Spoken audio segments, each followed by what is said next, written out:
Hi guys! Welcome back to my channel. So, it's been a long time na wala akong post dito because I'm busy with my work.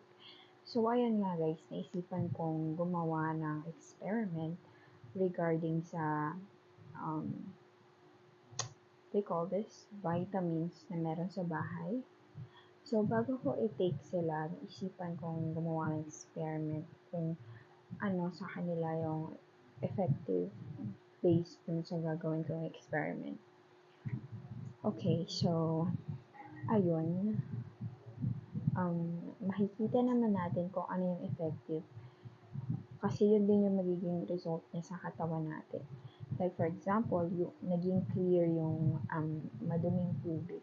Ibig sabihin, yung role niya sa katawan natin, pag tinik natin yun is, lilinisin niya din yung katawan natin and ilalabas natin yung dumi. So, it means na malilesen yung mga sakit na na-stack up doon sa katawan natin. Especially kung nagpupuyat ka or may mga pagkain tayong nakakain na talagang nag-trigger na magkaroon tayo ng sakit or na-stack up sa loob ng katawan natin. So, tara na, let's start.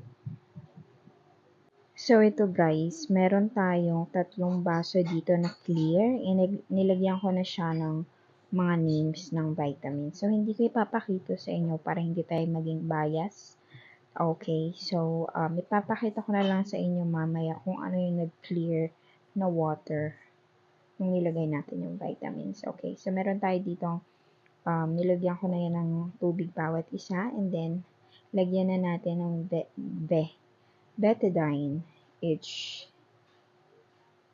glass na may water. Okay? So, tingnan na lang natin guys ang magiging result. So, wag po kayong aalis. Tapusin niyo po ang video ito para makita niyo rin yung difference and ano yung vitamins na pagkakatiwalaan natin inumin natin sa araw-araw. Please be advised as well na hindi ito paid endorsement. So, this is for myself and for you guys.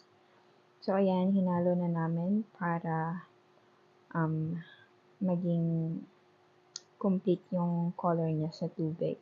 So, ayan guys, makikita nyo na color orange yung tubig natin because of betadine. And now, ilalagay na natin yung vitamins dito na isa. So, hindi yan capsule guys na isa ha. Pangalawa is capsule na siya. So, ayan, ilalagay na natin. Ayan na guys. So, tingnan natin. Hala! Ayan o, pagkalagay sa tubig, napansin nyo na pumuti agad siya.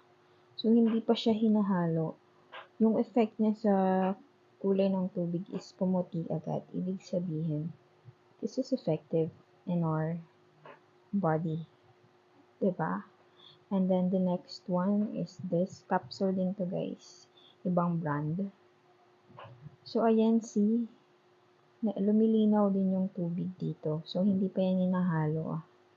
So, ibig sabihin, itong pangatlo at middle na vitamins is effective kasi nag-clear yung water. While this one na hinahalo is parang naging yellow lang siya. Mas lalong naging yellow lang siya. At hindi siya nag-clear out. Okay. I don't know if because hindi siya capsule or tablet lang siya. So, dito kasi, ayan, hinalo na namin. So, naging clear out talaga yung tubig. Which means, pag tinik natin yan sa katawan natin is, parang, magkakaroon ng effect. Effective siya.